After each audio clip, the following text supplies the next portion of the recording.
欢迎来到巴巴娱乐呀频道，请订阅频道，所以大家不要错过当天最热门的新闻。我们今天的时事通讯包括以下内容：诚意让更多人看到中国武侠。01，我只是想让更多人看到中国武侠的美。诚意在接受一次采访时曾这样说，那一刻他的眼神很坚定，没有任何矫饰或夸张的姿态。或许在很多人眼里，这句话只是一个演员的客气回应，但对诚意而言，这不仅是一句口号，而是一种信仰。出道10余年，从青涩新人到如今的古装代表人物，诚意走的每一步都不轻松。他没有显赫的背景，也没有大公司为他铺路。真正让他被大众记住的，不是花哨的包装，而是他在角色中一遍遍淬炼出的武侠魂。从琉璃中的司凤，到沉香如屑里的应渊，再到莲花楼中的李莲花，诚意用3种不同的侠，勾勒出了当代观众心中久违的江湖气。他身上那种克制、深情、决绝又温柔的特质，让人想起了金庸笔下的令狐冲，也有古龙笔下李寻欢的孤独影子。他不是在演武侠，而是在活在武侠的精神世界里。02，一个人、一剑、一座江湖。诚意的武侠之路并非一帆风顺。早年的他在剧组里几乎是隐形人。有一次拍古装戏，他的戏份被减到只剩几秒钟。导演安慰他说，没关系，年轻演员都要经历这个阶段。他只是点头笑笑，转身继续练剑。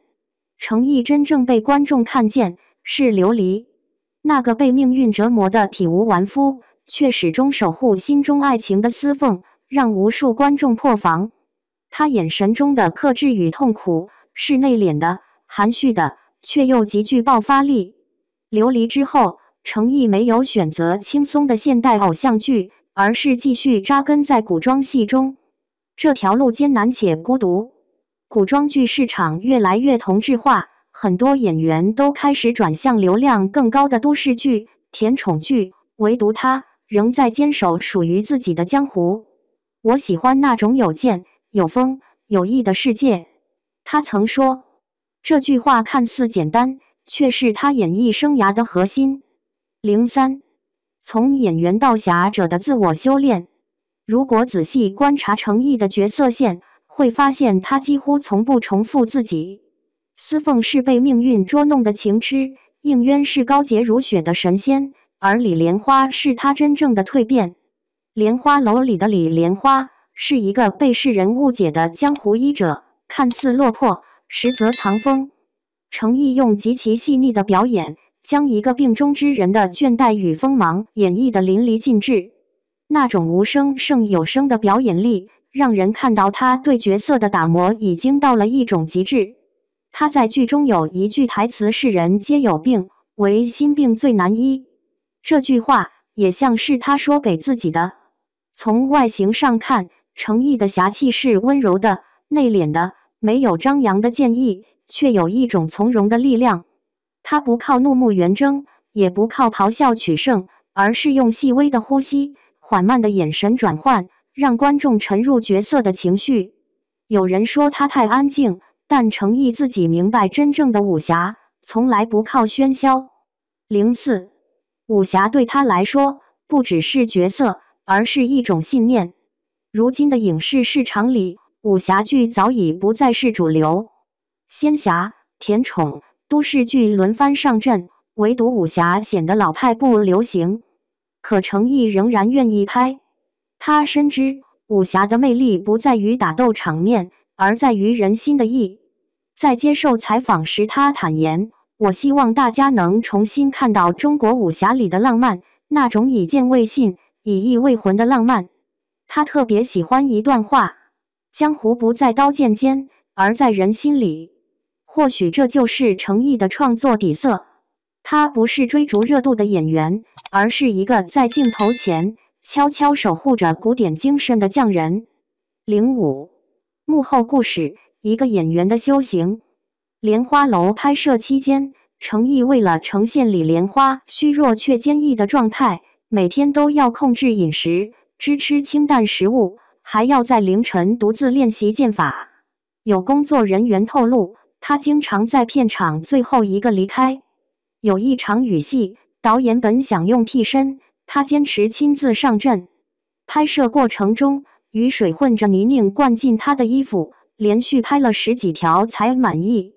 拍完那天，他发着高烧，却仍在监看回放，确认每个镜头是否精准传达情绪。这种近乎固执的投入，让同行都对他肃然起敬。程毅自己却很淡然，我不是想证明什么，只是想对得起角色。06莲花一开，江湖重现。莲花楼播出后，口碑几乎一边倒的好评。观众说那是久违的武侠气，而程毅也凭借这部剧彻底确立了新一代武侠代表的地位。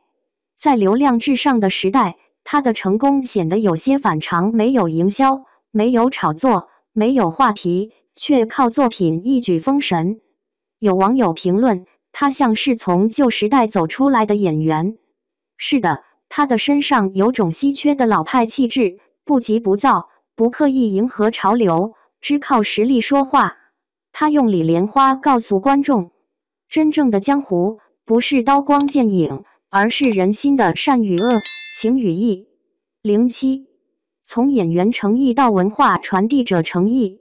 近几年，程毅在多个采访中频频提及文化责任感。他认为演员不仅要塑造人物，更要承担传播中国文化的使命。武侠是中国特有的文化符号，我们不能让它被遗忘。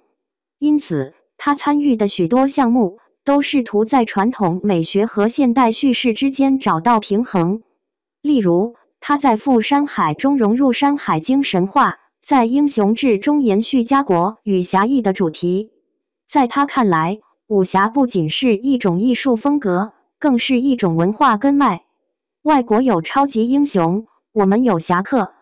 侠客不是超能力者，而是有信念、有担当的人。这种对文化的理解，让程毅的作品有了更多层次的意义。观众不仅是在追剧，更是在重新认识中国式英雄。08低调不代表没有锋芒。程毅从不炒作，也极少出现在综艺节目中。他像是一位隐居山林的剑客，只在作品上映时才出鞘，但每一次出鞘必然惊艳四方。业内有人形容他是沉默的爆发者，他沉默的时候是在蓄力，一旦发力就能震撼整个市场。他的微博不炫耀，不营销，发言克制，面对镜头，他话不多，但每一句都掷地有声。有人问他，你觉得自己算成功了吗？他淡淡的回答，我还在路上。江湖很大，我还想走得更远。09程毅的江湖观。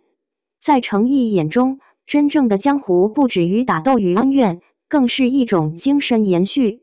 每个人心里都有一片江湖，那是关于忠诚、勇气和善良的信仰。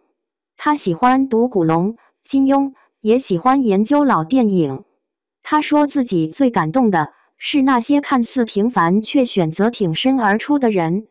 或许正因如此，他演的侠客从不完美，却都极具人性。李莲花有病，司凤有伤，应渊有责，他们都有弱点，却都在困境中保持着温柔与信念。这就是程毅式的侠，有悲悯，有节制，有信仰。10一个人点亮一座江湖。在这个喧嚣的时代，程毅像一盏静谧的灯，照亮了人们心中久违的武侠梦。他用一部部作品告诉我们，武侠未死，只要还有人相信义，江湖就会存在。有人说他是最后一个认真演武侠的演员，也有人说他像一位时代的留守者。但程毅并不在意这些称号。他说，我不是在守旧，而是在延续。希望有一天，全世界都能看到属于中国的武侠浪漫。在这条路上，他仍在孤独地前行，手握长剑，眼含山河。他的身后是正在重新被点亮的中国江湖。